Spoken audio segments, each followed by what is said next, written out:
ఎన్కౌంటర్లో చనిపోయిన Maoist Nambala Keshavarao dead బాడీని ఛత్తీస్గఢ్ పోలీసులు అప్పగించే అవకాశం కనిపించడం లేదు. మరోవైపు నంబాల కుటుంబ సభ్యులు ఏపీ హైకోర్టును ఆశ్రయించారు డెడ్ బాడీ కోసం. ఇటు కేశవరావుపై విషప్రయోగం చేసి చంపారంటూ పౌర హక్కుల నేతలు ఆరోపిస్తున్నట్టుగా తెలుస్తుంది. అయితే నంబాల డెడ్ బాడీ కోసం ఛత్తీస్గఢ్ నారాయణపూర్ జిల్లాకు వచ్చిన ఆయన కుటుంబ సభ్యులను ఆ జిల్లా ఎస్పీ కార్యాలయంలో బంధించి అక్కడి నుంచి వెళ్ళిపోవాలని ఆదేశించినట్టుగా తెలుస్తోంది. నంబాల స్వగ్రామానికి వెళ్ళిపోవాల్సిందిగా పోలీసులు ఆదేశించినట్టుగా సమాచారం. దీంతో ఒకసారిగా నంబాల మృతదేహానికి సంబంధించి అప్పగింత విషయంలో ఒకవేళ మృతదేహాన్ని అప్పగిస్తే కనుక డెడ్ బాడీకి రీపోస్ట్ మార్టం అడిగే ఉందని కుటుంబ సభ్యులు డిమాండ్ చేసే నేపథ్యంలో పోలీసులు ప్రస్తుతం నంబాల డెడ్ బాడీని అప్పగించే ఛాన్స్ కనిపించలేదు. Maoist chief commander Nambala Keshavarao dead బాడీని ఆయన కుటుంబ సభ్యులకు అప్పగించేందుకు ఛత్తీస్గఢ్ పోలీసులు నిరాకరించారని తెలుస్తోంది. అబూజ్బోడ్ అడవుల్లో జరిగిన ఎన్కౌంటర్లో చనిపోయిన మావోయిస్టుల డెడ్ బాడీలను ఆర్మీ హెలికాప్టర్ ద్వారా నారాయణపూర్ జిల్లా కేంద్రానికి తరలించారు. నంబాల కేశవరావు డెడ్ బాడీని తీసుకునేందుకు అతనికి సోదరుడు ఇతర కుటుంబ సభ్యులు నారాయణపూర్ వెళ్లారు. డెడ్ బాడీ చూపించకుండా వాళ్ళను ఎస్పీ ఆఫీసులో నిర్బంధించినట్టు తెలుస్తోంది. డెడ్ బాడీ ఇచ్చేది లేదని వెంటనే నారాయణపూర్ వదిలి వెళ్ళిపోవాలని చెప్పినట్టు సమాచారం. ఇక మృతదేహం అప్పగింతపై పోలీసులు నిలదీయగా పోలీసులు వారి పట్ల దురుసుగా ప్రవర్తించారనే ఆరోపణలున్నాయి. ఏపీకి చెందిన ఓ ఎస్పీ ఫోన్ చేసి ఛత్తీస్గఢ్ ఎందుకు వెళ్లారు, వెంటనే అక్కడి నుంచి వచ్చేయండి అంటే ఆదేశించినట్టుగా తెలుస్తోంది. సో దీంతో నంబాల మృతదేహం అప్పగింతపై ఆయన సోదరుడు ఏపీ హైకోర్టును ఆశ్రయించారు. ఆయన బతుకున్నప్పుడే పట్టుకొని చిత్రహింసలకు గురి చేసి చంపారని, అందుకే మృతదేహాన్ని అప్పగించలేదని వామపక్ష పార్టీల అలాగే పౌర హక్కుల ప్రజా సంఘాల నేతలు ఆరోపిస్తున్నారు. నంబాలపై విష ప్రయోగం జరిగిందని అంటున్నారు.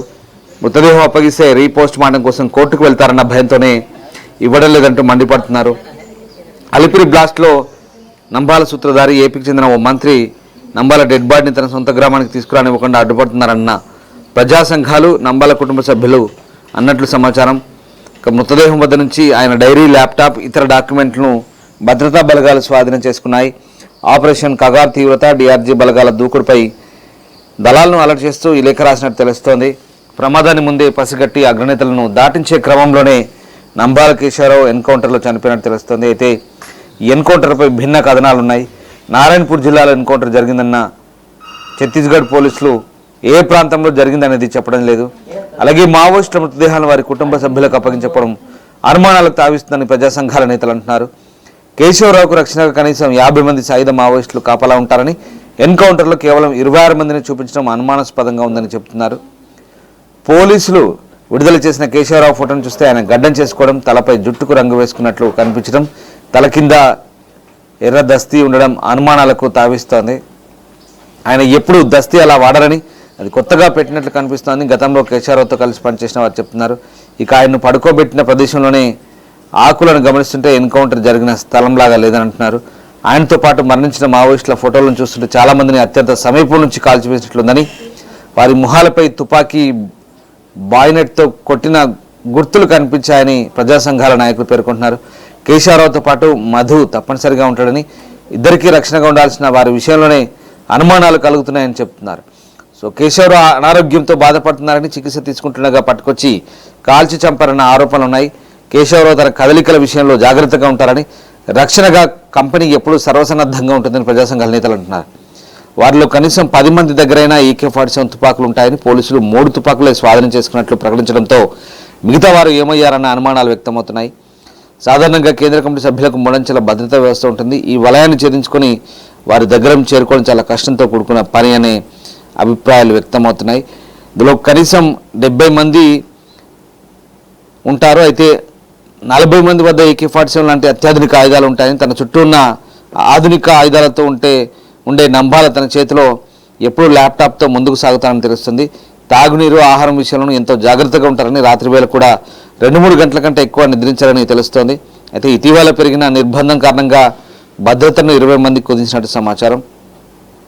సో మొత్తం మీద కేశవరావు 10 ఏళ్లుగా అబూజ్బోడ్ అడవుల్లోని ఒకే ప్రాంతంలో ఉంటున్నట్లు ప్రచారం జరుగుతుంది. వరుస ఎన్కౌంటర్లు జరుగుతున్నా ఆయన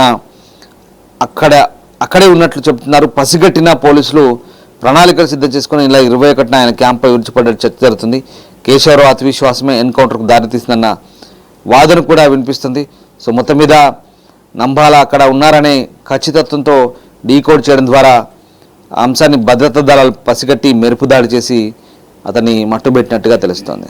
ఇక నంబాల కేశవరావు ఎన్కౌంటర్ సంబంధించి ఇప్పటివరకు రాజకీయ పార్టీలు ఎవరు స్పందించలేదు. అయితే తాజాగా తెలంగాణ జనసమితి నేత ఎమ్మెల్సీ కోదండరాం స్పందించారు. ఒకసారి చూద్దాం.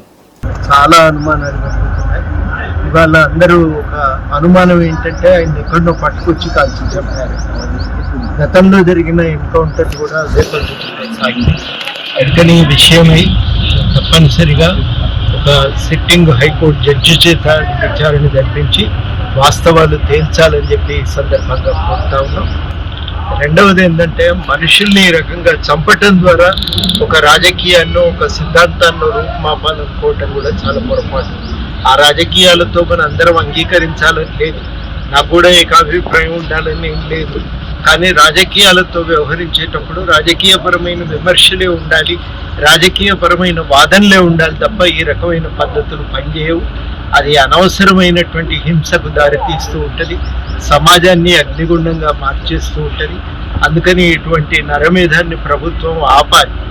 తలలను మనం వెలగట్టి వెంటాడి చంపటం అనేది మానవతా విలువలకు విరుద్ధము, అది చట్టానికి కూడా విరుద్ధం. ఏ చట్టం కూడా అట్లా చంపటాన్ని అంగీకరించదు.